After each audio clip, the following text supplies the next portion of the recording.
Good to see you all. Glad to see the email went out all right. Perfect, perfect.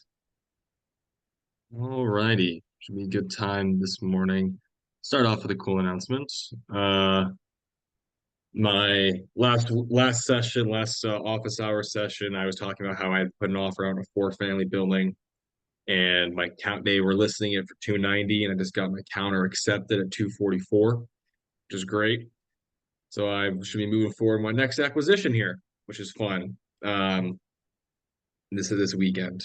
Now, at the same time, looking at all you guys in here, I shared the property I was looking at, and they accepted my counter offer, and then go get my lender in play, go get my insurer in play, and then this morning the listing agent calls and says, "Hey, in the last couple hours, six people have called about this property." Got my eye on everybody in this call right now. You guys are calling that property. So now I'm gonna see if anyone tries to give me a run for my money on the property, but we'll see. So right now everything goes well. I'll pick it up for 244. Should cash flow about 1,200 bucks a month after everything considered. So put my money where my mouth is, using BrightInvestor to analyze it, run the numbers, pull everything together, and actually buy properties in today's market. So the I wanted to make a point where even in today's market, I'm telling people how to buy real estate and showing you guys how this can be done, that I'm doing it myself. And so this we'll see. We'll see how we keep going. Close it and put it back on the market. There we go. We'll close it, get the thing.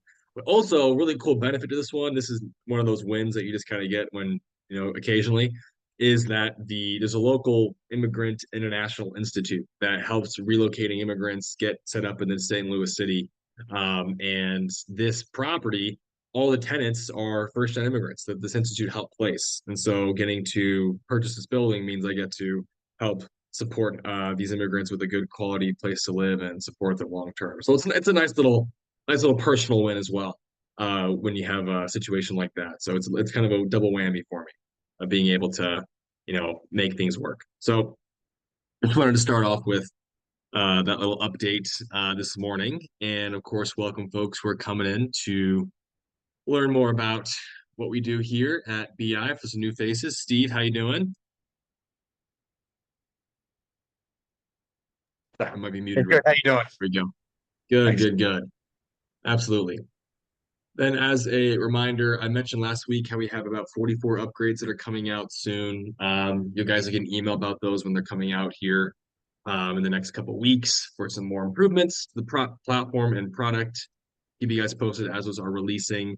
And then I will go ahead and open the floor for any questions about or anything when it comes to if you guys have a deal analysis you want to go over, market you're looking to analyze, questions about some tips and tricks using BrightInvestor more effectively. Please go ahead and open the floor open and see what we can do.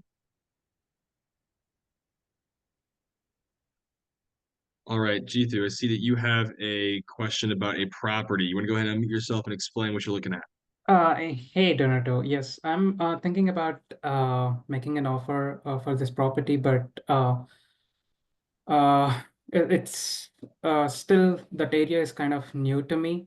I'm only worried about if that neighborhood is good or not, but otherwise, numbers wise, this property is making sense. Okay. And you want to know if the area is okay or not. Right, yeah. Okay. And what research have you done so far? So this property is a triplex. It's a duplex plus a single family home. It's 8 bed and then 3 bath house. Uh, right now, one unit is vacant. It's being offered for 125K. But the two units that are currently rented well below market rate, even with that, it's cash flowing, but not too much. So even if the other vacant unit gets rented for the current rental rate, whatever the current tenants are paying, it's going to cash flow at least 250 per unit, making it close to 700 or 750 in total. All right, well, let's go ahead and take a crack at it, see what we can find. So this property's in Akron. Let's go ahead and see what we can do here. And as always, we're gonna run this down and take a little through our usual process. So to get started, from an appreciation standpoint for the city of Akron, I don't know much about it, but we'll go ahead and apply our thought process here. Ideally, we'll see that 2 to 5% appreciation per year over the past several years, and we are. You don't quite get an appreciation map better than that, Mhm. up and to the right consistently over time, which is fantastic.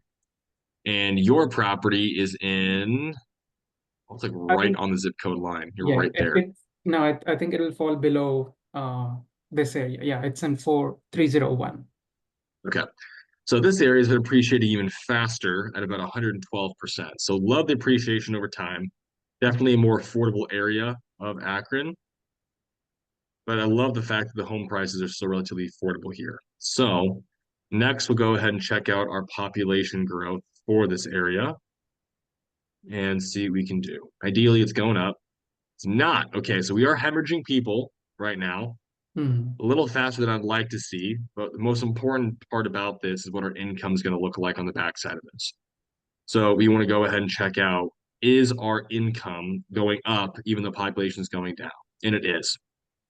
So income's up about 21%. My rule of thumb is 15% over 5 years. So I like that. I'm a Mhm. little concerned about the flat income growth in 2022 to 2023. It's flattened out for some reason. So the next thing we should look at is our rent to own ratio and get an idea of what the demographics are doing here. Okay, and there's a slight increase in the number of people who are owning properties here.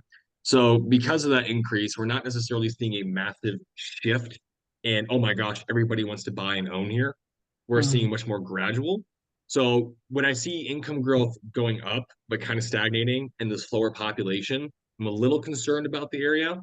It looks like it's in the process of improving and gentrifying, but it's still relatively early on in that process. We don't have this huge influx of change happening rapidly every single year consistently.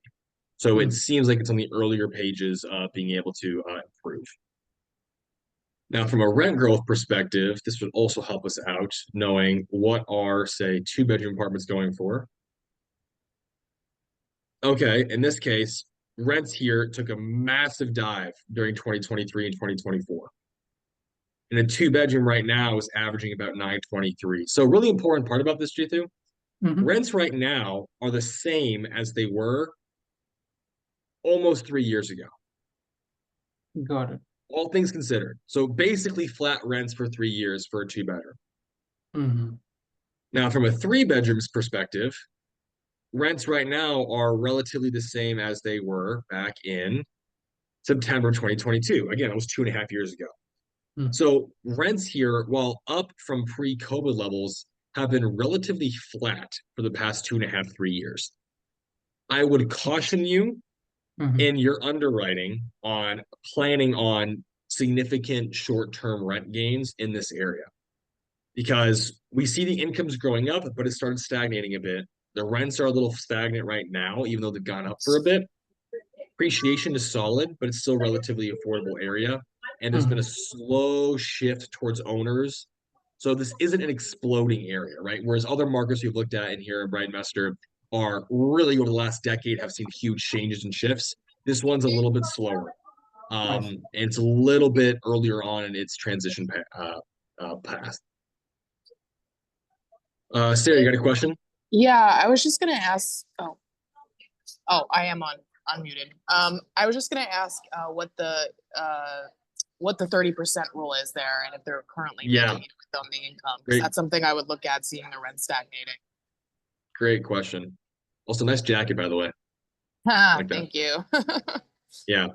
So 30% rule is $1,300 for right now in the median household income. So if we compare that to, say, a two-bedroom in this area and how it's been performing, that's around 923. So great point. Based on that, what people can afford and what rents are, there's a pretty wide margin. So there's definitely upward potential in the fact that people can afford more than they're paying right now. So I would have loved to see rent growth continuing to go higher and higher as that's getting recaptured. But for some reason, that's not happening. People can afford more, but landlords aren't able to charge more right now. So there's likely some demand aspect that's going on here that's limiting that growth. Now we look at the type of properties that are here. In this area, it's primarily single family houses. So if you're buying the triplex, you're getting one of the very few in this area. Mhm. And most of the properties here are, my question, 4 bedrooms. Okay, that's really good to know. So most of these were 4 bedrooms. So let's go see what rent growth has been like for 4-bedroom properties here. Very volatile. You can get a 4-bedroom property here for $1,300. That is insane. Wow. Okay. And those rents are relatively the same, only about $30 difference back in June of 2022 to now. So these have still been relatively flat over the past couple of years. Now, before that's from an appreciation, population, rent growth, income, asset type, and demographics or rent to own ratio, I think the area is okay. I would probably give this like a C plus right now if I had to give it a ranking. And it doesn't look like it's changing quickly. So this would probably be a much longer term play from what we're looking at here. But now let's go ahead and check out the schools. Excuse me, Donato, Yeah, can you um pay a little more attention or tell us what you're clicking on so I can see it so I know what I'm supposed to click on to to get to yeah, these? absolutely. Yeah, great. Thanks. Yeah, no problem at all. Yeah, So I also would just ask what the like, because I think we checked the population increase in that specific or decrease in that specific zip code, but did we check the for the whole city? Because if yeah, the net population is increasing for the city, I think it makes it look a little better to me also. sure, absolutely. So Steve, all we're doing here is on the sidebar, we looked up this address that we have, and now on the side, all I'm doing is clicking the data types that I want. So in this case, if I want to see the population for this area, I'm setting my time frame, which is going to default to the most recent 5 years. And then I can either look for this particular one zip code by clicking zip code, or I can choose to look at the entire city separated out by zip code, which is what Sarah is suggesting. So by clicking city by zip code and then generate map, this will go pull population data for that time period for every zip code across the entire city. So hopefully we can see if the city overall is still growing while that one zip code is declining. So that And we'll let population information is about 7 or 8 years old. No, it's from 2018 through current data. It's changed over time. Okay. Okay. Got it. Yeah. So as we see here, every area in red has been losing people. So the city overall is actually down 2% over the past 5 years. In fact, most parts of Akron are down over the past 5 years. Only about 4 zip codes in the city have been gaining people. Not usually a great sign if the entire city is hemorrhaging folks. Okay. We can do the same thing for we can do the same check for, let's do our income over the entire year as well. So we'll do the income for the entire city at the same time and see what that's looking like. So if the rest of the city is also stagnating on its income growth the past year or so, it's also going to be a telltale sign that something's going on here when it comes to the long-term demand. So we'll go ahead and check that out. And all I did for that one, Steve, was I clicked income and then did the same thing with my time frame and then chose city by zip code. Thank you. Absolutely. So to Sarah's point, income's up about 27% over the past 5 years, so it beats our 15% rule. And the average on city right now is about $46,000 a year. And when we look at this map, this area is up about 11% over that 5 years. Other areas are up 22, 31, 41%. So this zip code is actually growing its income at one of the slowest rates across the city, which is really interesting, actually. Even though there are some very high income areas over to the northwest. Do you see that? This area is $119,000 as you go towards northwest Akron. Yeah, Rich, what's up? Okay, could you just move that mouse a little slow? I feel like I'm playing games with my kids where they mastered it and then I'm dead. No problem at all. So you can see my mouse is on this zip code, 44321. their median income is $120,000. So it's very, very substantial.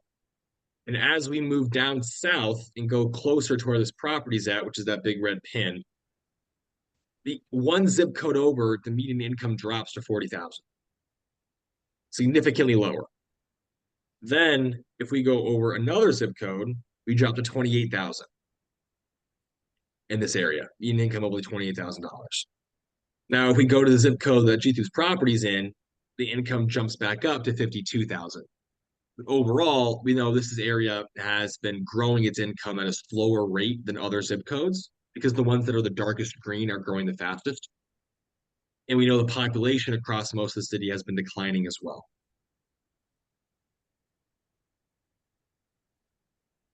So what I'm going to do now is start investigating this area specifically. So I'm going to do a crime check by clicking crime and then just generate map. And hopefully we'll see some good news, or maybe we'll see some bad news. Who knows? We'll find out.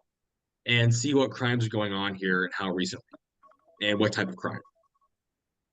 Okay. Let's talk about this. For those of you who've seen crime maps before on BrightInvestor, you have an idea of what orange pins mean. And we have the legend over here. It means assault, intoxication, narcotics. Now, each of these have a nice little fist symbol on here showing you these are violent assaults. In my professional opinion, that's a lot of assault in the past month or two. This is all from December, January. This is all recently. So, Jitu, when we're looking for crime, we're looking to find areas that have avoiding violent crime, like so red and orange pins, because people generally will break leases for that type of situation. And we would rather see more like blue or yellow because that's maybe it's less intrinsic or less impactful crime. When we see this much violent crime, oh, we got an arson over here. Yeah, arson, baby. Got a rare one. Gotta love it. Got arson over here to the left. It gets me a little concerned about the not just how much assault's happening, but when we look at this map, it's pretty widespread. It's not just in one area. We have assaults in the north, the east, and the south, with this one pocket of seemingly lower crime when it comes to the assault. That's probably what's causing some of the lack of demand when it comes to the increasing rent growth, the lack of thereof, and lack on the appreciation side. But to double check ourselves, we're also going to look at the schools. And I'm just clicking schools, Steve, and then this all shows up. And in this area, the schools get better when I go to the north, but overall, we have a lot of below average schools until we go down south and we have an average performing school down here. And then what I'm going to do next is simply click on franchises. And you guys have heard me talk about this before, but I want to find are higher income franchises in this area. So are there any Starbucks nearby? Okay, note that there are none in this area. They're all downtown. Are there any Targets nearby? Okay, are there any Trader Joe's somewhere? Are there any Whole Foods? Okay. Are there any Dollar Generals? There you go. Are there any 7-Elevens? Okay. Are any Chick-fil-A's? You got one Chick-fil-A. Okay. So when we start looking at this, the fact that we have a lack of some of those higher income facing franchises shows that they haven't seen the value in putting brick and mortar here yet. And almost always where you have Starbucks, Chick-fil-A, Target, Trader Joe's, and Whole Foods, on the opposite end of the spectrum, you generally have Dollar Generals and 7-Elevens. They kind of serve different clientele. And what we see in this area is a high frequency of Dollar Generals in this area. Stacking that with the crime, overall, if I'm being completely honest, I don't love the area around this property. I think that I'm pretty rock solid in my C status for what's going on here. And while the citywide population growth is a little concerning to me, And while this area does have a little bit higher income than, say, the $20,000 places, it's still growing at a slower rate, and the rent growth isn't keeping up. So my initial reaction to this would be I would have concerns that you wouldn't be able to raise rents fast enough or to recapture some of that income at least in the next 5 to 10 years. And it may be a much longer hold, but if it cash flows today, there is story to be said there that it may make sense for you. So why don't we go ahead and analyze the deal itself while we're sitting here?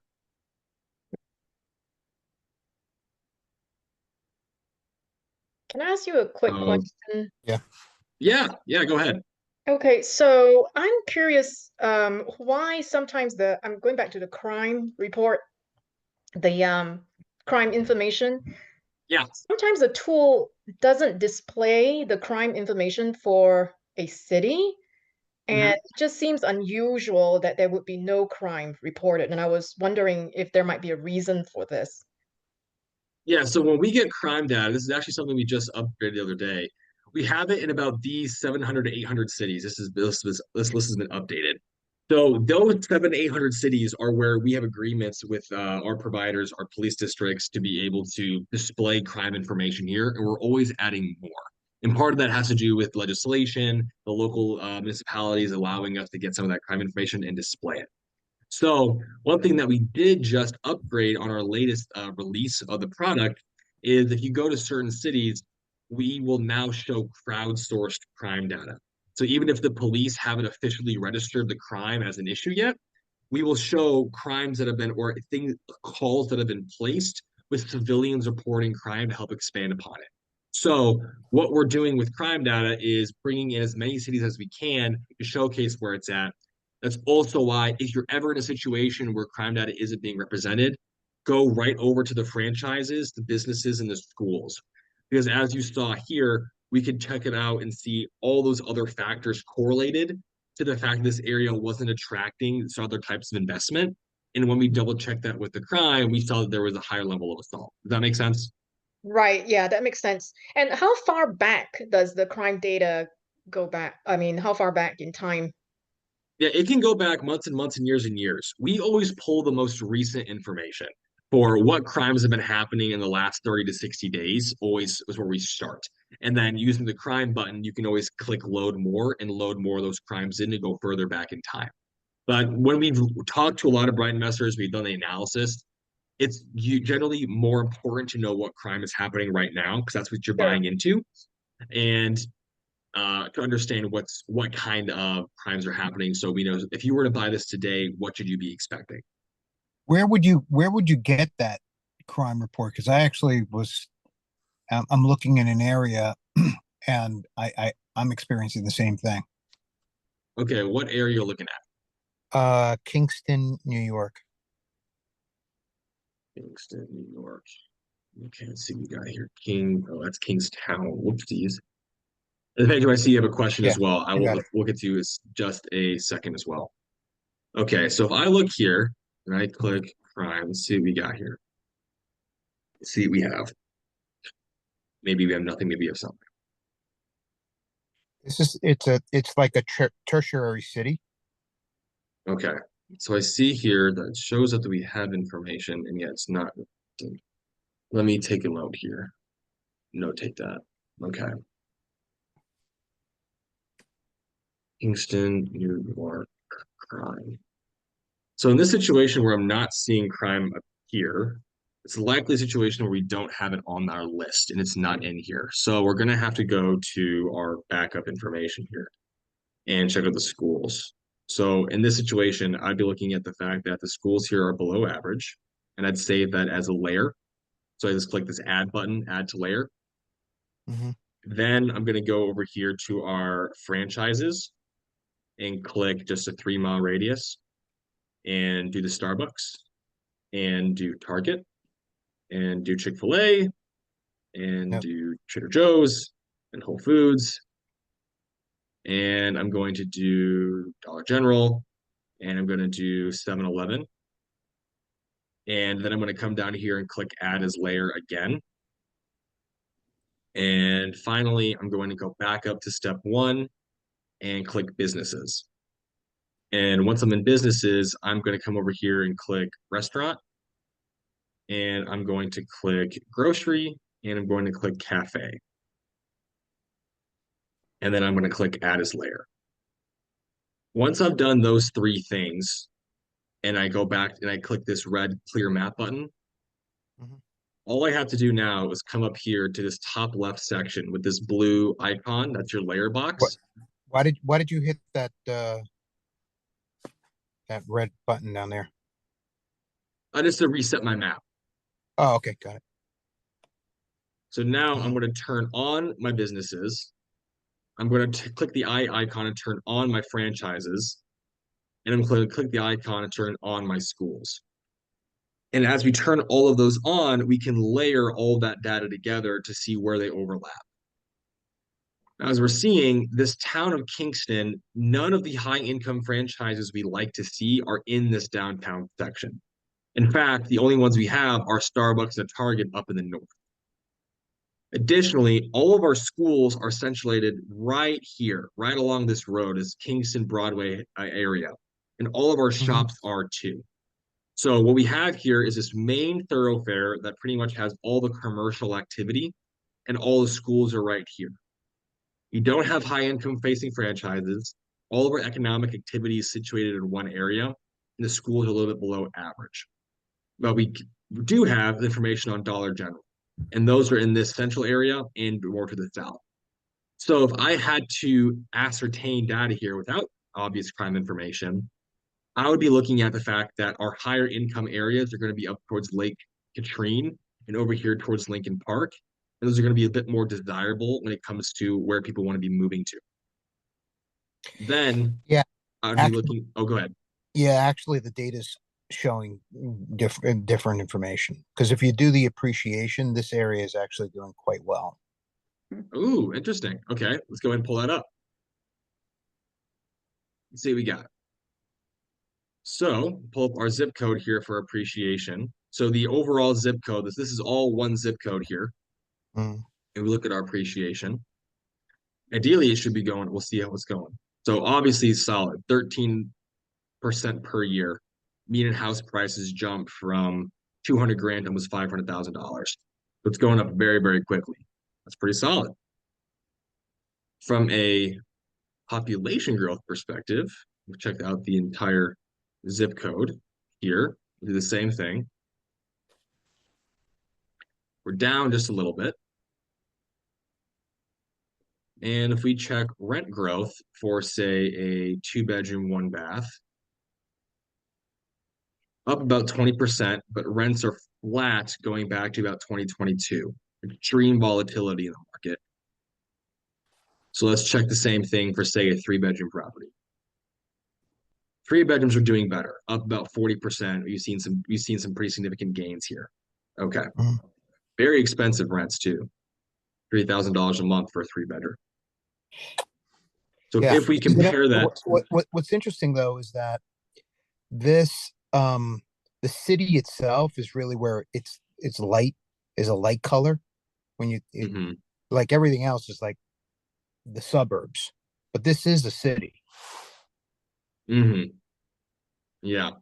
So one thing I'm going to point out here as well is if you look at the income, the median income here is about $67,000 a year. But the median rent for a 3-bedroom in this area is over $3,000. That is so when we start putting that piece of information together, I want to ask you, is this a vacation destination? Um, it yes and no. I would say closer to no than yes. I mean, there is a ski area, but that's further north. There is there is a good amount of short-term rentals. Yeah. But as I said, it's very much an urban environment. That Broadway area that you're looking at, there's 3 pieces of it. You see where it says Stockade District? Yep. That's a very expensive area. And Yep. see where it says Kingston, where the pin is?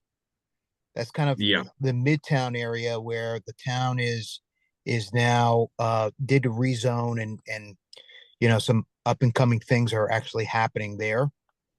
By the way, Warren Buffett's son just did a big investment in the area, so Mm, pretty interesting. And then by the water, there's quite a bit of strong demand. okay. That's another Gotcha. district. Interesting. So we have information here. Let's go ahead and let's pull out all the facts. We have a quickly appreciating area here that is, we have slightly negative population growth. Income is going up, but the median income for this area is lower than what is lower than what the rents currently are in the area for 3 bedroom and 2 bedroom properties. So it's relatively unaffordable for what people are currently making here.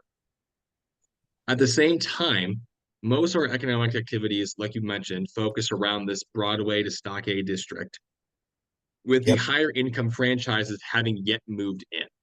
So things like our Trader Joe's, Whole Foods, what have you, have not placed down brick and mortar. In fact, focusing more up here towards this Lake Katrina area when it comes to where they're putting in their roots. So when I look at an area like this, the first thing I think of is I think of traveling. I think of travel. I think of people who aren't here year round. Or I'm thinking of you have a working class population that is keeping the town moving and is the lifeblood of it, with a secondary transitory high income population that's moving in and using and enjoying the area. But you almost have two stories going on. That's why you have lower performing public schools. And if I take a bet, if I'm going to take a wild crack at this, hold on. Yeah. Look at how many private schools there are. So we have low performing public schools. But we also have 5 or 6 private schools in the same area. So this is a tale of two cities in the same area. Working class, lower income, meaning $50,000 to $60,000 a year. That's not lower income at all, it's median. And then you have the high rents, high home prices that the average person can't afford here, which is why we see such lower public schools, with also a higher echelon of private schools. So this is going to be a spot where you have two different realities operating at the exact same time. So if you're going to be doing a property here and you have, say, you're looking for a deal, this is where you're going to be potentially being able to sell to do very different clientele.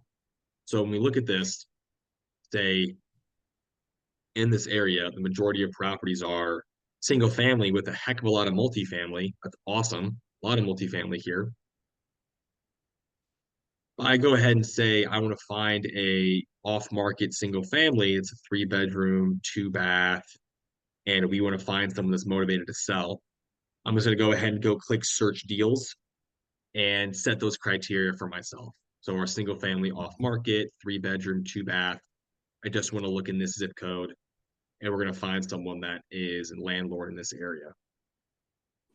I'm going to bet I find properties that are in the $300,000 to $700,000 range, which we are. Yeah. Mm.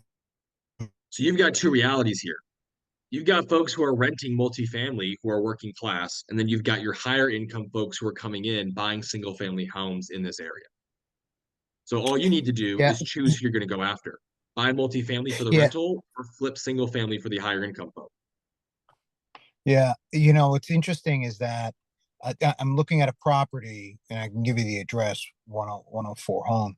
And what I'm realizing is that there's just a disparity between the actual, you know, the recorded rents that I see on Yep. Zillow or I even see here, right? And in talking to others, and the actual asking price. So the asking price on average in the area that I've been looking, or the one I just finished looking at, is 400, and the total rent you could probably get is about 3,400. So Mhm. it just doesn't work, right? And it's kind of, it Yeah. it's a non-starter. Yeah, and that's why we're looking at the income here, right? And you're saying, hey, the income doesn't support that, right? You have, well, if this is from my professional opinion here, you have people with higher incomes who are buying houses and they're putting them on the market for rent. And what they're finding is that the general population workforce in this area cannot afford to pay the $3,000 to $4,000 a month rents that they need to get to justify the higher housing prices, which is keeping, Actually, for most it cases, needs to be, yeah, it needs to be higher. It actually needs to be higher than 4, or their price point needs to go down. One of the two. exactly, exactly. So that's where we have our two discrepancies. You can either buy the $300,000 single family home and you're going to rent it to the workforce population, or you're going to be in here trying to flip a $750,000 house. There's Right. that's your tale of two cities in one. Now, I do Right. want to make sure I finish answering G2's question about his property, and I also want to make sure I answer Pedro's question and a couple others. I know we got a lot of questions here, so I'm going to try and answer all of them. So, G2, with what we talked about for your Ohio property, does that help? If not, make you super excited to buy the property? Does that help answer some of your questions about what's going on around there and Yeah, where? yeah, definitely. I think even I had my concerns about that neighborhood, but it makes more sense after looking at all this data. I'm still a bit confused about this thing because it's currently cash flowing almost 250 per unit. So I'm still not 100% sure whether I should be losing that opportunity. I know, like, even if I'm not able to increase the rents, but Yep. uh, 750 from this property per month cash flow is kind Yep. of tempting. But yeah. Absolutely. And so when I'm talking about this, my ultimate goal is to make everyone here a bright investor. Probably want to name the Mhm. company this. And so if you want to pull the trigger on this property, I'm all for it. But Mhm. not without us having this conversation about what you're getting yourself into. Mhm. So having us talked about this, if you go make that offer, you should know what you should expect when it comes to appreciation, crime, rent growth, and other components. Like for the fact higher rates of crime, you may be prepared, or you should be prepared for broken leases. You should be prepared for potentially higher amounts of repairs and maintenance on the property. And so if that is something that you're okay with and the cash Mhm. flow is good, if you feel like justifies that risk for you, then you should pull the trigger. Okay. But the whole point of this is that you're not going in blind. And so if you're thinking, you know what, Donato, I've seen the risks, I understand what is waiting for me if we buy this property, it's worth it to me, then go for it. And that means that that with this point, you know what you're getting into. Does that make sense? Yeah, absolutely. Perfect. Okay. Pedro, let me go ahead and answer your question. You've been exceptionally patient. Thank you, my friend. Sure, no problem. How are you guys? I have a bunch of them, but I just want to right now one. What you talking about the crime rate and everything? I tried Yep. to buy a house for flipping in close to downtown Atlanta, and while you giving the class, I was checking the map and doing what you said about layers, and I see a lot of crime, but the house are going a little bit up the market, and the income is going up the market, but the Okay. surrounding area is crime and a lot of crime. The Okay. Starbucks is on the other side, one close to the property that I'm looking at. But my Okay. question is this, the price for the income, people are raising up, but the house is low and the sale is a little bit high, and the crime rate to flip a house, don't think it would affect that to buyers? What's the address? Let me see. Oh man. Okay, right here. 149 Burbank Drive, Northwest Atlanta. Burbank Drive? West Yes. Atlanta. Got it. Okay. Got it. Okay. Let's take a crack here. So if Yes. you're going to be flipping, highly, Yes. highly, highly encourage we check days on market first. So I'm going to Okay. come down here and click days on market here and then click for this one zip code. Because what we don't want to do is put you in a situation that's going to require you holding a property for a lot longer than you budgeted for. Okay. So if we check days on market here, hopefully it's going down, but we'll find out. Okay. So right now, the median days on market to sell a property is about 70 days. So it's taking a 70 little days. over 2 months to get a property sold here. Uh-huh. And that's a little bit, that's approaching some of it's high. So it tends to, top out around 70 days to get a property sold here. So if we're going to be selling, generally speaking, anytime you can get under 30 days, you got a pretty hot market. If you're in the 30 to 50 days, you're kind of like a pretty general neutral market. When you start getting up towards 60, 70, 80, 90 days, it's more of a seller's, wait, we're going to think of words here. Buyer's market, sorry, more of a buyer's market, not as hot. So I would make sure you're factoring in at least 70 days for your hold when you're going to flip it. And like you mentioned, when you look at the median house price in this area, I was clicking, and I'm just going to keep calling out the ones I'm clicking: appreciation, zip code, generate map. The median house price here, after we let this load up for a second, see what we got. Wow.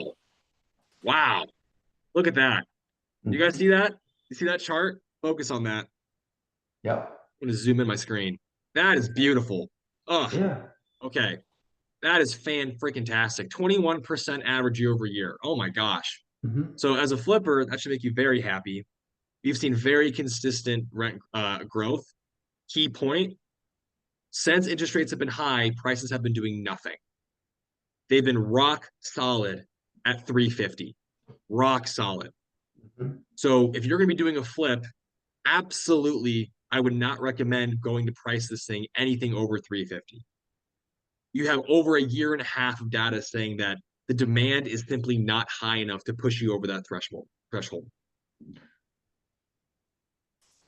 Now, from a rent to own perspective, so this rent versus own ratio to zip code, if we see a big shift in the number of owners here, which we are, and went from 38% owners to 70% owners, that also tells you there's a very high demand for people to move in here and buy their own homes. So that's another data point that's backing you up as a flip makes a lot of sense here. But that flip needs to be priced around 350 or underneath it. It also needs to be priced expecting you to hold it for 70 days when it goes on market. And when we look at the income in that area, hopefully the amount of income people have here is justifiable for a $350,000 house. They're just going to be like $40, $50, $60,000 in that range. People to afford that today in today's market. So hopefully we're in that range. Okay. So we are a little bit lower income. Only 36,000 for the median house price. So you have a income restriction here on what people can reasonably afford. That's probably going to put a negative pressure on what you're going to be able to price your properties at to make this thing work. So even though it's going up, 36,000 at today's interest rates of 7%, it's going to make it pretty difficult for someone to transact with you.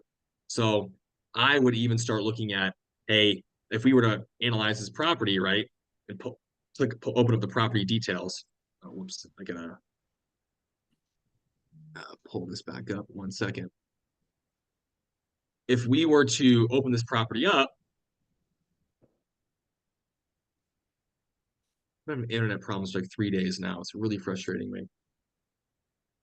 Did a webinar the other day and absolutely buffered out. There we go. Okay.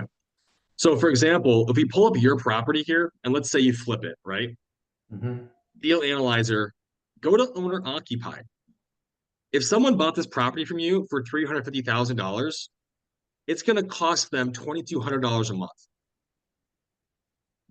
The person buying the property from you is going to be paying about $2,200 a month on average to purchase this from you.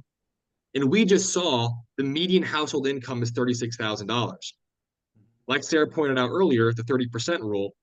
The 30% rule here says that from the income section, people here can afford about $900 a month on average. So the people who live here could not afford to buy a property from you, this property from you, at $350,000 and make it affordable for most people. So we have a couple data points here. I'm going to lay them back out. The number of owners here is increasing, so people want to be able to buy here. The income is growing, but it's not high enough yet for people to buy properties at the price point you want to sell it at in today's market. The appreciation is fantastic. And the market shows that anything over $350,000 really isn't selling right now. You need to be able to budget for 70 days on market. And what's likely going on here, when we see that someone will be paying over $2,200 a month to buy this flip from you, that's putting it in a relatively unaffordable bracket. In this case, being able to have purchase prices closer to, say, $300,000 or less, where two people working a job, buying a home together, right? $900 that they could afford each, about $1,800 a month total. $300,000 purchase price is more in line with what people are going to be able to easily afford. So if you were to analyze a flip, it's my recommendation that you should be looking to price closer to $300,000 to maximize your buyer pool, minimize the amount of time on market. That's without going into the crime information here, which I know you asked about. And I'm probably going into way more detail than you asked for, so apologies. But I want to give you a thorough analysis here. Yeah, I see what you're saying. So this is a perfect situation where we see a lot of the crime is focused on downtown Atlanta. So going more towards the city. And as we get over towards this section, the crime does appear to drop off. So I'm not too concerned about that when it comes to this area. So that's another component of like being able to have a more affordable home in the $300,000 range makes sense to me. Does that answer your question, Pedro? Yes. Perfect. Great. I You. feel like I'm going on beast mode here. Okay, we're gonna keep rocking through questions here. Okay. I see Sarah, your hand's been up for a while. How can I help? Hello. I just had a quick question because my market is it's like definitely a smaller area than Yep, the ones that Joplin. yeah. So and I have there's a lot of micro areas that I've had Yeah. like I would like to get more data on, like Yep. because I think the whole town is just like 2 zip codes. So Mhm. it's and there's a lot of like higher crime, lower income areas in there, Yep. as well as some like better pockets of areas, which are the ones that I'm looking in. So Yep. is there a plan to be able to like see, I think the main things I would want to see in those like small area pockets within the zip Yeah. codes are like income, rent growth, like stuff like that. Is there a plan to be able to do that? Yeah, so there's a plan to introduce census tract data. So some of you may be familiar with census tracts and what they look like. But a tract is basically a very small strip of land that the census has data for.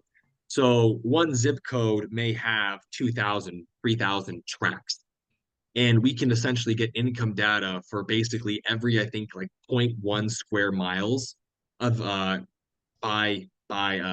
the entire city. So there is a plan to introduce much more granular, at least population and income data, so that on a more granular basis, we can see where the incomes start to shift and ebb and flow.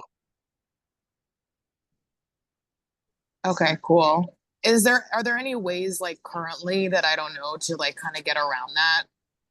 Yeah, yeah. Could you? In another session, I'll talk to you about some of them. Okay, cool. Thanks. You got it. Yuri, I saw your hand up. How can I help? Yes, good morning, everyone. I'm looking to property in Texas, and I'd like your opinion on that. Oh, you said you have a deal you're looking at I'm looking for a multifamily in Texas. in Texas? Okay. Yes. Where in Texas? Canyon. Canyon, Texas. Okay, we can take a look at that. That Canyon. Okay, there we go. Canyon, Texas. All right. So right outside of Amarillo. So the first thing to do here, Yuri, is just go over here to asset type and just let it say total zip code and then total housing units. So let that default and click generate map. And we're going to see how much multifamily there is. Now, my recommendation is that if you want multifamily here, it should make up at least 10% of the market to have enough supply where you're going to be able to actually get a decent amount of numbers to make offers. In this case, about 6.5% of the market is multifamily. 3.5% is commercial 5 to 9 unit, and less than 3% is 10 to 20 unit. And then you got a lot of mobile homes over here. So if you want to buy mobile homes, you definitely got the supply for it. But at first glance, I would say this is a market that doesn't have a lot of multifamily. There are some properties, but it's going to be harder to buy multifamily here than say another market where the amount of multifamily is higher. So is there a specific reason you're looking at Canyon, Texas? Yes. The property I'm looking at is it's a student housing complex. Student housing complex. Okay.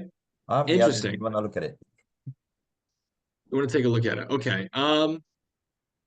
Okay. That has quite a bit of implication if you're doing student housing. There's a lot of pieces of pie there we need to look at. Would you shoot me an email so we Sure. can talk about that one offline Okay. and we can break that one down? Because that one's going to be a bit more complicated to break down. And I want to make sure I get as many questions answered as possible. Thank you. Will do. Yeah, absolutely. Rich, what's up? Yeah, I had a question. I'm sorry, the dog is barking here, my son's dog. You're fine. Can we determine the type of jobs or employment that's in an area? Yeah. Yeah. So like if we go back to Juti's Akron, for example, and we click jobs on the right-hand side, this is going to go back a decade and find the type of jobs that are here. This is other Juti's, if he's still here, you can see I like to see 1% growth per year or 10% over 10 years.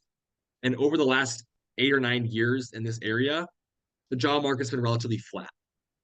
Now, to Rich's point, what kind of jobs those are, when we scroll down, we can see all the jobs separated out by industry. So in this case, the professional business service industry, and I'll zoom in on that so it's easier to see. The professional business service industry is down 4%. Government is down 10%. Manufacturing is down 6%. The growing areas, the growing industries are actually in the IT space, construction space, and financial space. So the fact that the construction industry is growing so quickly does mean there's likely some redevelopment going on. But at the same time, we also know the population was down, income was kind of down, and across the board. But this is how we find out what kind of jobs are in an area. Perfect. Perfect, thank you. You got it. Steve, my man, how can I help? Yeah, I was trying to evaluate a property and I wasn't able to get the crime on there. I was having a little trouble with the layers. Yeah, what property are you looking at? 127 South 3rd Street in Reading, PA. Reading, PA. Okay, let's take a look. See here. Okay, I know Reading, Pennsylvania. Okay. So I'm gonna start off what's the story for you on this property? The client's purchasing it and I'd like to give him a report on the area. Perfect. Okay.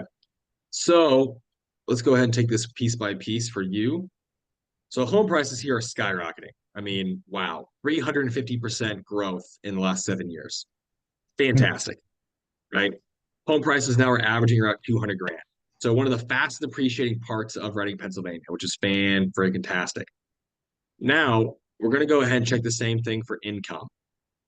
Is it a single family house? It's a 6-unit. It's a 6-unit, okay. Income here is also going up very quickly, 50% in the last couple of years. I will point out to you, the income is also relatively low. So the 30% rule for affordability for rent is right around $1,000.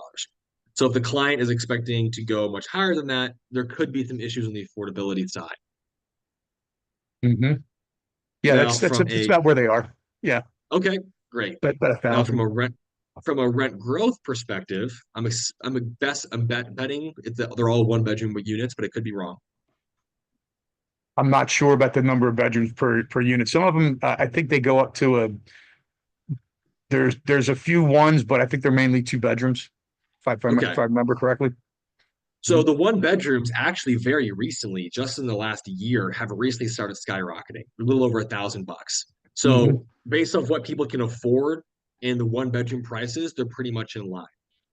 If we look at 2 bedrooms in this area, they're also up pretty significantly in the last couple of months. So actually, right around March of 2024, this area started booming in rents just in the last 12 months. Really, really awesome to see. Now, from an area perspective, I'm going to go ahead and take a crack at the population as well and see if the area is still growing, which it is. It's up over 5% in the last 5 years. So that's great to see. So we'll go ahead and check our crime data here and see what we have available for Reading, Pennsylvania. I don't have it here. All right. So we'll go ahead and notate that and see if we can give the cops down there a call and see if they can get us some information. So let's go ahead and vet the local area. I'm going to start with schools. A lot of schools. And we have a lot of average schools as well. You see, we have our Northwest High School, Loris Park High School, West Reading Elementary Center. A lot of schools that are both average and below average. So pretty decent chunk of schools in this area. I'm going to add that as a layer. I'm going to do the same thing with our franchises, just like usual. So are there any Chick-fil-A's? Okay, where are the Targets at? Okay, where are the Starbucks at? Okay, where are the Trader Joe's? None. Okay, where are the Whole Foods? Okay, where are the Dollar Generals? Okay, where are the 7-Elevens? Okay, where are the Walmarts? They're over there. Okay, so we have not seen the higher income franchises have not moved in yet. So that tells me this area is early in its gentrification process. Now, we both saw the income's still pretty low here. That makes sense. But based on the population growth and the income growth we're seeing, I wouldn't be surprised if in the next 5 to 10 years, we see some more of those higher income franchises popping in because everything's trending in that positive direction. What about the price of the homes, the median price? Wasn't that pretty high? Yeah, the prices here had jumped from 30,000 to 200,000 in just that one zip code. Yeah. So they're trending up. Absolutely.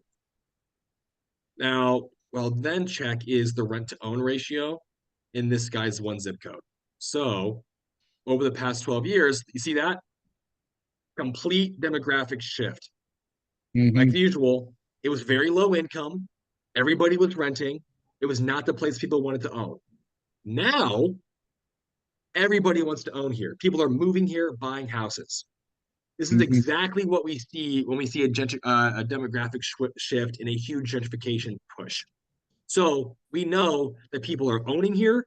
Then the last 12 months that rents have been skyrocketing, appreciation is skyrocketing, and population growth is skyrocketing. And I'm just going to take a real quick crack at this. We go to asset type and zip code. We can see what kind of properties are here. Okay. Your client is probably smart. Yuri, if I give you a recommendation, over 22% of the market here is 2 to 4 unit buildings. You've got a ton of multifamily right here. So if you guys are looking for multifamily in a relatively affordable zip code, you might want to give this area a call and have Steve do your debt. I'm sure he'll help you lend on it because there's quite a lot of growth happening here, and there's a pretty significant portion of multifamily.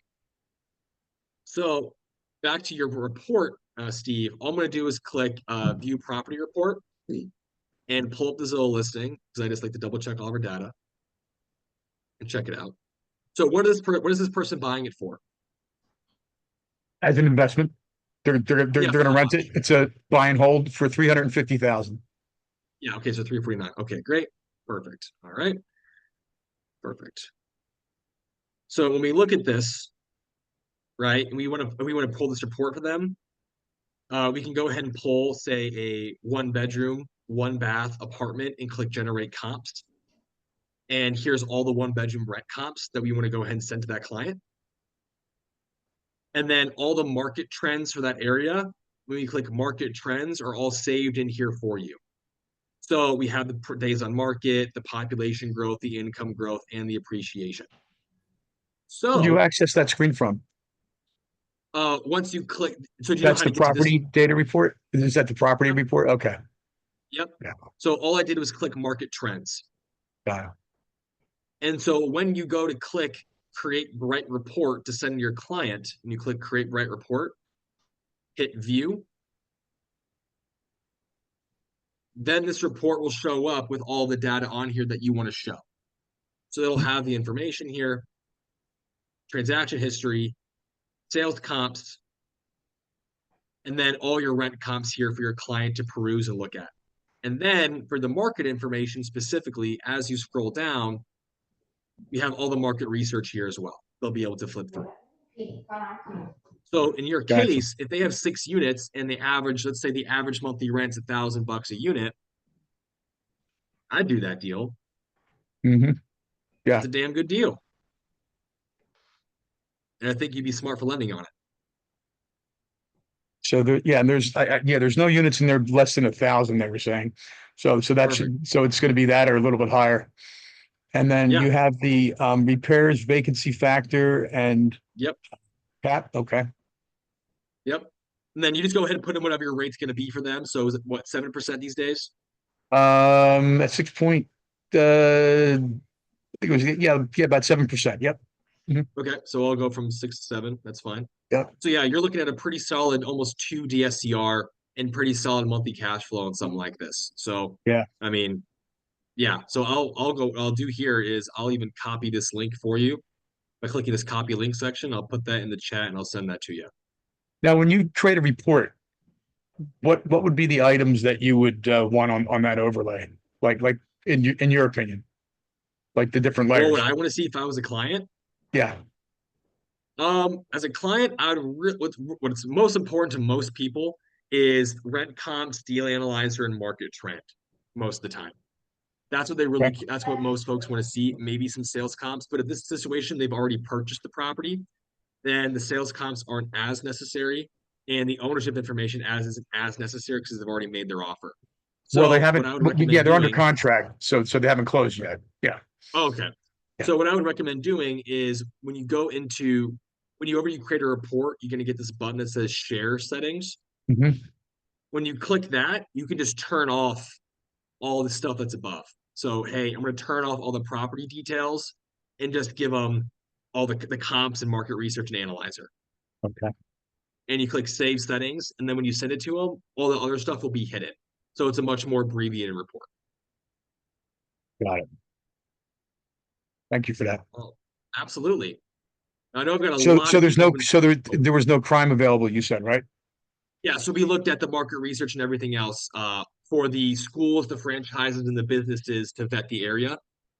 So, in based on what we're seeing there, it looks like it's on the uptick, a little bit lower income now, but will be better in the coming years. Very good. Thanks. Yeah, absolutely.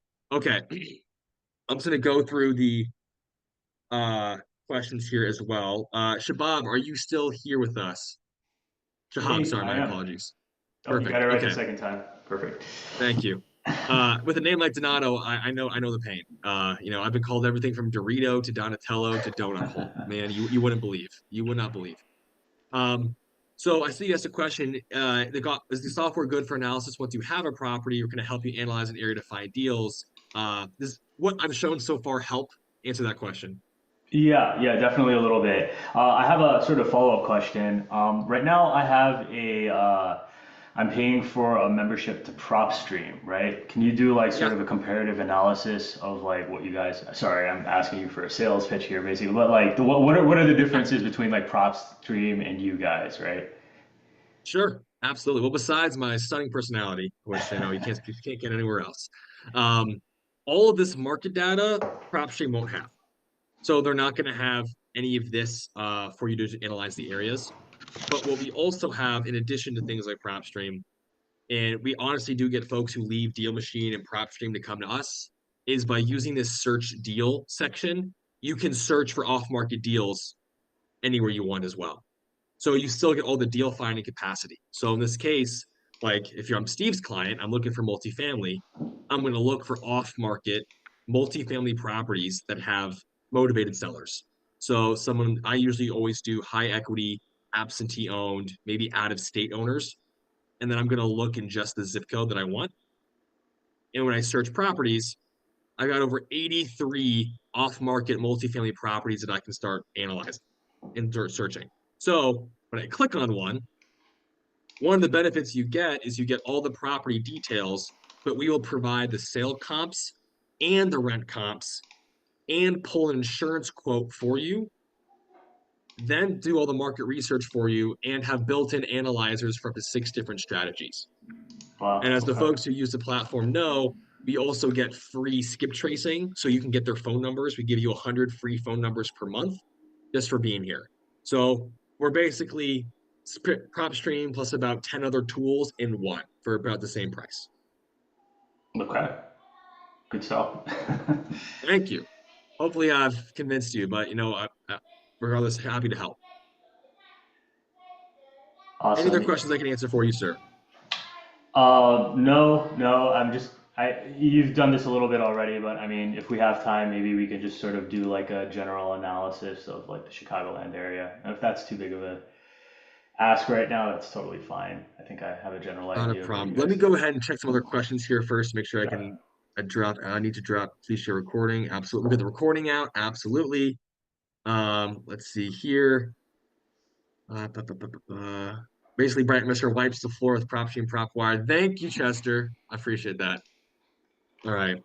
I can do a quick analysis of the Chicagoland area, and I know we're over time today. I'll go a little bit over as well. Let me answer Steve's question. Steve, how can I help?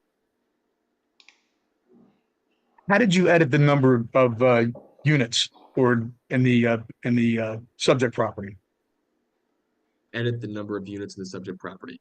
Right, because Oh, sure. So when you have a property and you are searching, oh geez, this is the property, right? 127 South Street. right, Open Third, property Third Street. details. Mhm. All you have to do, you mean like for the rent section? Yeah, right. So I can put in the proper numbers. Yeah. Yep. So rent, you just come over here and you click the drop down. So like if the property has 6 units, right? You're like, Right. okay, great. What are the one bedroom units going to rent for? You click 1 bedroom, 1 bath, change property type to apartment, and then generate Okay. comps. Gotcha. And then Okay. if you want to see 2 bedroom, just change it to 2, generate comps. And there you go. Is there a place where I can put in the number of apartments for that So building? you can go over here in the deal analyzer and you can click number of units to 6. The deal And analyzer. then you Okay. can, yep. And you can put in your numbers here for all of those. Yeah, Got it. Perfect. Thank you. absolutely. All right. And then to finish off today, by the way, thanks guys for being here. This is one of our most highly attended office hours yet. And almost 20 people today, which was awesome. Makes me very happy to have you all here. And I appreciate everyone's patience as I go through everyone's questions and try to help the best that I can. So thank you all for being here. And thank you for letting me answer questions as well. Absolutely. Yeah, So, thank you. yeah. So Shahab, we have a lot of places in Chicago. Is there a specific area you're looking at? Yeah, so I live in Hinsdale. I'm focusing on like things ideally like 30 to 45 miles out. Although, I mean, I've been looking for like 2 months, so I'm pretty desperate right now, willing to travel a little more. But that would be like the western suburbs. If you zoom in a little bit, you're pretty close to where that is right now. So, yeah, basically you see like Burr Ridge a little bit to the right of your like yeah, Burr if you Ridge. Yeah, okay, got you right here. yeah, and if you go up too, I'm at Hinsdale, so that's my market. Ideally, I'd like to find something in Hinsdale, but Okay. really anything in a 30-mile area. Hinsdale's pretty expensive, so I don't know if I'll be able to find a ton of investment properties there. But yeah, Okay. that's sort of Let me less go money. ahead. Let me turn 2 months into 2 minutes here, All right. if I can. It's one of my specialties. So first and foremost, I don't know, are you looking for single family or multifamily? I'm open to both. I'm looking for like rent and holds versus fix and flips, but again, sort of open Okay. to both right now. Okay. Well, this area is only single family. Yeah. Like 90, you're only getting single family here. So that's what you're looking at. From a price point standpoint, looking at Hinsdale, and I know nothing about this market, so this is going to be this is raw donato, as they say. Okay. Home prices here are averaging over $1.2 million. You should, with that information alone, Fine. 92% single family houses and median house price of $1.2 million, you should not be buying property there. Yeah, yeah. I've been looking at like fix and flips in like the $600,000 to $700,000 range, trying to put like 250 into it and then flip it. But it's a lot of construction companies are just kind of gobbling those up to begin with. So it's a Sure. high capital market to begin with. A little over the price point I'd like ideal. ARV would probably be like 500-ish or so. So, you know, trying to stick to like the 70% minus expenses formula. So that's very hard to find in Hinsdale, yeah, which is sort of why I've been looking at like more B areas. But like I said, I haven't been able to find anything. You know, Schaumburg is a pretty good B area if we go out west, but there's nothing over there, at least on market. Well, I think we might, for what you're looking for, you might want to do some off-market opportunities. So Yeah. let me just take a look-see here.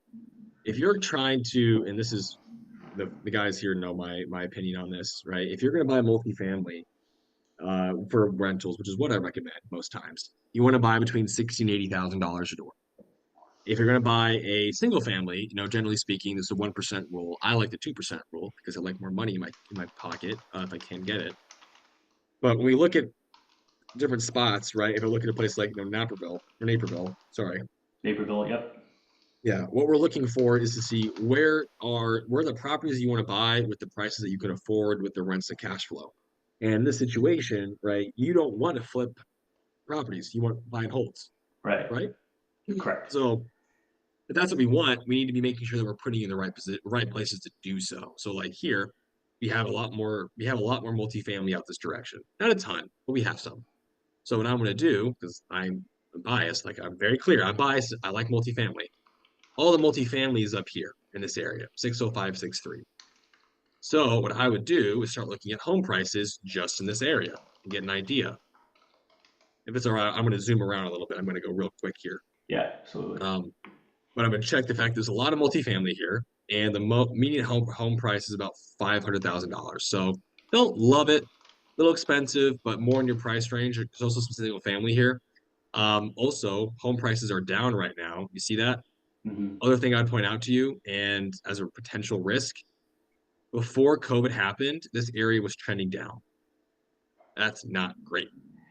Yeah, and that's the Chicagoland area in general, which like they have like the highest number of FHA loans in America, so they're extremely interest rate sensitive. And what we've seen in this higher interest rate environment is a lot of houses are just trending down because, you know, people aren't, you know, it's dramatically affecting their monthly payment. So that's kind of what makes this market really tough to begin with. It's like, where are the good pockets? Well, the question becomes, you know, with a platform like BrightInvestor, I really promote people to treat the entire country as their market. Why stay in Chicagoland?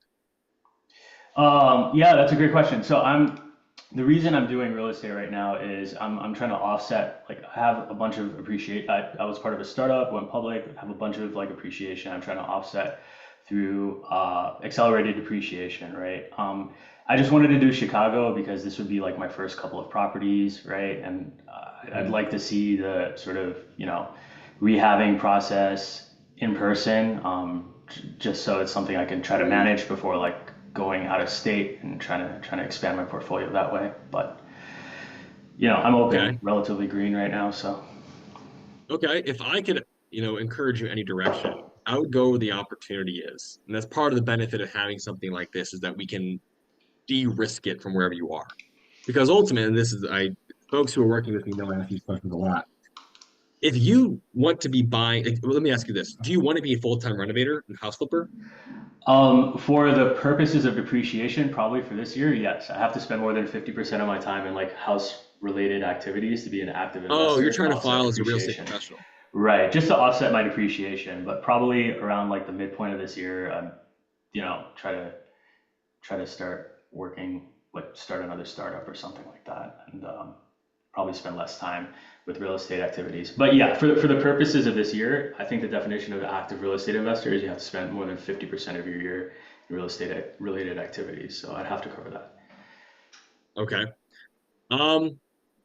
It seems like a lot of effort it seems like you were, when I'm looking at this, right, this is kind of getting into more coaching, which we can talk about, but sure. If you're the plan is to pull yourself into another startup in the next year, and the main reason you want to be in real estate right now is to offset depreciation, but at the same time, you want long-term rentals, but you're also going to be keeping local to Chicagoland so that you can watch the renovation process. It sounds like a lot of upfront time investment for a project or a path you're not going to keep walking after the next 6 months, and you're restricting yourself to an area where the opportunity may not be in your favor. What I would instead recommend is looking for places that have ample opportunity of 6 to 20 unit buildings that we can put you into that require some higher capital injection, but you can do yourself, and using a cost segregation study and using that as your real estate professional status, where why have you manage contractors on the ground if you're not going to be doing it a year from now? And for everyone here, everyone's trying to build a portfolio or work with clients wherever they are in the US. And part of that is creating and building teams wherever the opportunity lies. I would almost push you in that direction. Otherwise, you'll find yourself spending a lot of time potentially building a portfolio or building a real estate business that doesn't actually serve you. If it relies on you learning everything about construction and contracting, and then a year from now you're saying, okay, great, but now I'm getting a startup, so I need someone else to handle all that. So you're back at square one, building the team to actually build your portfolio. We could have started doing that from today. Does that make sense? Yeah, I'll have to think about that a little bit. I think for the first 6 months of this year, I've done sort of crunched the numbers. It's going to be worth my time just claiming active real estate investor. Obviously, there's going to be a large capital outlay that's going to be required to fully appreciate the tax deductions. But yeah, I think in the long term, you're sort of in the exact same mind space I am, right? Like I'm gonna be sort of outsourcing all of this, kind of taking a more passive role. But this way I can get sort of like the upfront accelerated depreciation, especially hopefully, Trump brings back like the 100% bonus depreciation. depreciation, right? So why don't you shoot me an email, because we can talk more offline about your goals and what you're looking at and see if I can help you there. okay, sure. I'll put my email in the chat for you, and we'll make sure we get this recording out soon. But guys, overall, thank you for being here. This is a great office hour session. I hope it was valuable to everybody here. I had a fun time. And I will see you guys next week on Wednesday for our next office hours, of course. And with that, have a great rest of your weekend. Hey, thanks a lot. You got it, guys. Thank you.